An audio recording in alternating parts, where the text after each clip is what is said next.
Eu trabalho na Associação Rede Rua, que trabalha com pessoas em situação de rua. A nossa prioridade é adultos em situação de rua, mas sempre tem crianças também envolvidas nesse processo. Vamos começar então? Vamos. Então, o que te levou a trabalhar com o pessoal na rua? O que te levou? Olha, o que me levou a trabalhar com o pessoal da rua foi um pouco uma indignação de ver pessoas morando deitadas na rua, fazendo... Na verdade, o que me chamou muita atenção foi um grupo que fazia comida debaixo do viaduto, fogão de lenha, juntava o resto das coisas. E isso me chamou a atenção, eu me aproximei deles. E quando eu me aproximei deles, eu vi naquele lugar lá, ouvindo as histórias, conversando com eles, eu vi que era gente como eu, como você, tinha uma história de vida, né? Histórias muito difíceis, né? Assim, conflitos familiares, histórias de desemprego, dificuldade com o pai, com a mãe, enfim. Muita gente, na época que eu comecei o trabalho, era na época da década de 80, muita gente vindo do Nordeste por causa da seca. Então, tinha um motivo deles estarem ali. E o grande motivo era a injustiça desse país. E eu achava que eu podia contribuir para mudar isso um pouco, né? E ainda acredito que cada um de nós podemos contribuir para mudar isso. Certo. E você estava falando sobre a família. Eu pesquisei, por exemplo, 70% desses meninos, eles têm uma família e essa família é bem, assim, tá bem de vida e tal. O que leva essas meninas, assim, na grande maioria, para a rua? Primeiro a gente precisa saber que bem é esse, né? O que é falar que está bem a família? A maioria das crianças que eu conheço que estão em situação de rua, normalmente são de famílias pobres. Famílias pobres com muitas dificuldades financeiras, que às vezes não aparecem nas entrevistas, né? Mas elas têm muitas dificuldades e são pessoas, inclusive, agora saiu uma pesquisa de um colega nosso, que ele está mostrando que algumas mães já foram da rua. Então já começa um ciclo, né? Uma roda que começa a gerar, a própria rua começa a gerar os filhos da rua. Então isso é um grande problema, né? Que são pessoas que já não tem mais nenhuma possibilidade, eles não vê outra forma de viver a não ser na rua, né? Mas a maioria são dificuldades financeiras, né? São poucas as crianças que, tendo os pais condições, eles vão para a rua, né? São muito poucas. Eu realmente não conheço nenhuma, porque normalmente quando os pais têm condições, eles internam, eles fazem outra coisa, né? Às vezes o que acontece é que os pais não sabem o que fazer. Eu conheço alguns pais que têm adolescentes que usam droga, por exemplo, e eles não sabem o que fazer. Não é que eles abandonaram, esses né? meninos, a maioria tem contato com a droga? A maioria tem, ou seja o éter, ou seja, algum tipo de droga leve, cola, né? E logo, né, vocês vão poder conversar com o Paulista e vão perceber como é que é o processo. Começa a fumar, começa a cheirar, e vai entrando e chega no que é hoje o crack, que é o detonador, né? Vamos dizer assim, o último degrau, quer dizer, tem outros já, mas enfim, o que nós estamos vendo hoje é realmente a questão do crack, né? Como última instância. Como trabalhador numa ONG e tudo, o que você acha em relação à esmola? Vem te pedir dinheiro. Bom, eu não dou. Você é a favor? Não, eu não dou. Eu, Alderon, não dou dinheiro para ninguém, né? Eu normalmente falo o seguinte, olha, eu tenho um projeto, uma revista, que se você for lá, você compra R$1. Na primeira vez você ganha 10 revistas, depois você pode vender e ganhar R$3. Ou você vai no refeitório, tem lá uma comida e você vai poder conversar com o assistente social. Eu não dou, porque eu acho que o dinheiro, ele vai gerando uma vida, eu não diria nem comodista, porque não é fácil pedir, né? O cara, para chegar a pedir, ou ele tem que estar alcoolizado, e muitos tomam álcool exatamente para pedir, porque não tem condições de pedir na cara dura, na cara limpa, né? Então, não é fácil pedir. Aí eu parto desse princípio, respeito muito quem pede, né? Porque eu realmente, me colocando na situação dele, eu não sei se eu teria coragem de pedir, né? Tenho muita dificuldade de pedir. Agora, eu também não dou exatamente por isso, para não criar um vício também, entendeu? Eu acho que você dando dinheiro, você cria um vício.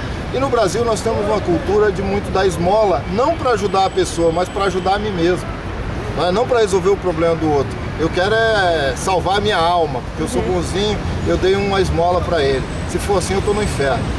Eu não vou dar dinheiro por isso. E nós temos uma anticultura que são as pessoas não são solidárias, por exemplo, com organizações que trabalham. Nós temos muito mais doações do exterior do que do Brasil. E são cidades, são famílias que doam, que são pobres, por exemplo, na Europa, na Espanha, né? Mas eles doam com muito carinho, né? Aqui no Brasil nós temos ainda muita dificuldade de conseguir doações assim. E as pessoas aqui têm a facilidade de ir visitar, porque quando a gente fala para a pessoa doar, não é só doar o dinheiro e tá bom, mas ir lá na organização, visitar, conhecer o trabalho, conhecer as pessoas, né? Ter um contato com elas direto, sentir o cheiro, né? Saber o sabor da comida que eles comem.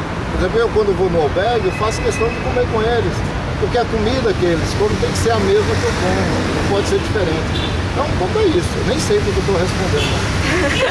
Nossa, indo direto ao ponto, assim, você pode falar um pouco sobre o trabalho da ONG, o que vocês fazem? Bom, a organização nasceu com uma preocupação de dar visibilidade a essa realidade e possibilitar que eles se organizem. Porque o primeiro ponto é que a gente não acredita em nenhuma mudança se eles não estiverem envolvidos, né? Então, os primeiros, os mais interessados na mudança são eles que estão nessa situação. Então, o nosso trabalho primeiro é trabalhar a questão da comunicação, que é a questão da revista, a revista Ocas, o Jornal Trecheiro, o site. O Jornal Trecheiro é o que eu trabalho, eu sou editor desse jornal. Né? O site, enfim, várias outras comunicações que a gente faz. Por exemplo, quando vai ter uma reunião, um encontro, a gente entra em contato com a imprensa, com a grande imprensa e tal. Então, depois desse trabalho da comunicação, de possibilitar a visibilidade para essa realidade, nós temos alguns projetos concretos, sociais. Tem um refeitório, onde mais ou menos 500 pessoas se alimentam durante o dia, café, almoço e janta, fica ali atrás do Frei Caneca, né? Na rua Penaforte Mendes 53. O diferencial desse projeto é que, além da comida, a gente insiste muito que tenha um trabalho educativo, um trabalho de formação, incentivo ao trabalho, ao emprego, que a assistente social ajude as pessoas a tirar documento. E outra coisa que é caro para a organização é a acolhida. Independente se ele quer sair ou não da rua, ele tem que ser bem acolhido. É um direito dele ser bem acolhido, né? Então nós não aceitamos nenhum tipo de violência contra ele. Qualquer um que aconteça, nós tomamos providências, né? Porque a acolhida é o primeiro passo para qualquer transformação. Em Santo Amaro nós temos dois projetos que nós chamamos de albergue, né? Albergue é um espaço onde as pessoas podem entrar, tomar um banho, guardar sua bagagem, conviver um pouco, jantar e dormir, e tomar um café, né? Esse espaço são mais ou menos 200 pessoas que são atendidas, todos em situação de rua, né? No primeiro espaço, que cabe 120, ele chega, ele é acolhido, tem todo o trabalho com assistente social, a ficha social dele, né? Algum problema de saúde. E o segundo espaço é como se fosse uma segunda etapa. Lá, se ele já tem um compromisso, se ele já está trabalhando, mesmo que seja um trabalho informal, ele vai para esse espaço. Porque lá nesse espaço ele já vai ter, por exemplo, uma diferença é que ele tem um trabalho pedagógico. Então, por exemplo, ele tem que ajudar a arrumar a sua cama, ele tem que ajudar a limpar seu quarto, ele tem que ajudar a lavar a louça, ele não é obrigado, mas ele é convidado, incentivado a fazer isso para poder começar, né, a sair um pouco daquele comodismo, porque no primeiro albergue ele recebe tudo de graça, assim, limpinho, ele não precisa fazer nada, né? Então a gente pensou esse projeto e uma outra terceira etapa seria a moradia, e nós estamos agora lutando com a prefeitura para que amplie a locação social. Locação social é a prefeitura, na verdade, ela dá um valor, atualmente acho que é R$350, e a pessoa aluga um cômodo, um quarto, para ela morar durante 2 anos. E aí ela pode também ir tendo a sua autonomia. Uma autonomia que às vezes, como se fala, ela não acontece. Porque não é com uma ajuda de 350, com salário família, com bolsa aluguel, que vai mudar essa realidade. O grande problema, eu sei que vocês não perguntaram isso, mas é bom dizer que o grande problema é a concentração de renda do país e mundial. E essa é uma das perguntas. E a questão do sistema financeiro, a concentração de terra, enfim, é isso que gera pessoas em situação de rua. Por exemplo, agora nós estamos tendo aí a Copa do Mundo. Já está se tirando as pessoas das suas casas, desapropriando várias casas, tendo várias pessoas sendo jogadas na rua. Literalmente, vão famílias para a rua. Na rua Nótico, ali atrás do Liceu Coração de Jesus, tem 200 pessoas que moravam numa casa, vão demolir tudo e essas pessoas estão onde? Estão morando na rua. Então, basicamente esse é o problema. Quer dizer, quem está gerando, a causa que está gerando a população de rua, ela na verdade não está sendo mudada, ela continua. E na verdade ela está aumentando cada vez mais, além do desemprego, dos conflitos familiares, da questão da migração. Agora nós temos as desapropriações, enfim, as desocupações. Bom, eu sei que essa é uma pergunta um pouco mais complicada, mas qual você acha que seria uma solução, assim? Olha, uma solução, você veja que a questão da população de rua, das crianças de rua, ela é muito forte nos países subdesenvolvidos, mas ela acontece também nos países da Europa. A população adulta ela está no mundo inteiro. Nós acabamos de ter um colega que foi no Japão, agora em janeiro, e ele trouxe várias reportagens de moradores de rua, igualzinho aqui. Eles fazem comida de viaduto, eles moram debaixo de viaduto. Então, é uma questão global, né? Nós temos que pensar numa mudança global, profunda. Claro que isso a longo prazo. A curto prazo, o que nós entendemos que muda? Muda com políticas públicas efetivas, onde o poder público universaliza uma ação, onde todos tenham possibilidade de entrar nessa política, né? E que essa política ela venha realmente resolver o problema das pessoas, não acomodar mais as pessoas. A política tradicional, por exemplo, com moradores de rua, é albergue. O albergue, ele não muda a vida da pessoa, ele não possibilita.